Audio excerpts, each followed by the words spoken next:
শহীদ president Ziaur রহমানের মাজারের সামনে দাঁড়িয়ে আল্লাহ পাকের কাছে শুকরিয়া জানাচ্ছি। পাশাপাশি তারুণ্যের অহংকার বিএনপি ভারপ্রাপ্ত চেয়ারপারসন তারেক রহমানের কাছে আন্তরিক কৃতজ্ঞতা জানাচ্ছি। আমরা 5 জন যাদের বিরুদ্ধে আপনারা জানেন গত প্রায় 6 মাস পূর্বে একটি দুঃখজনক ঘটনার পরিপ্রেক্ষিতে মিথ্যা অপবাদ দিয়ে আমাদেরকে আমাদের প্রাণের সংগঠন জাতীয়তাবাদী আদর্শে বিশ্বাসী র্যাবের রাজনীতি থেকে আমাদেরকে দূরে সরিয়ে দেওয়া হয়েছে।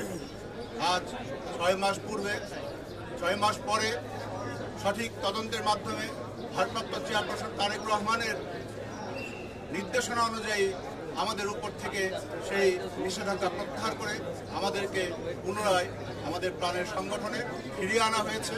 আমরা আজকের এই দিনে দাঁড়িয়ে ওনার কাছে কৃতজ্ঞতা জানাচ্ছি। পাশাপাশি আপনারা জানেন আমাদের প্রান্তীয় নেত্রী দেশনেত্রী বেগম খালেদা জিয়া জীবন মৃত্যুর সন্ধিক্ষণে হাসপাতালে চিকিৎসাধীন। আমরা আজকের এই দিনে পরম করুণাময়ের কাছে আকুল প্রার্থনা জানাচ্ছি উনি যেন আমাদের দেশনেত্রীকে সুস্থ করে আমাদের মাঝে ফিরিয়ে দেন, আমরা যেন ওনাকে নিয়ে আমরা সামনের দিনগুলোতে আমাদের রাজনীতি চালিয়ে যেতে পারি। ধন্যবাদ। আসসালামু আলাইকুম।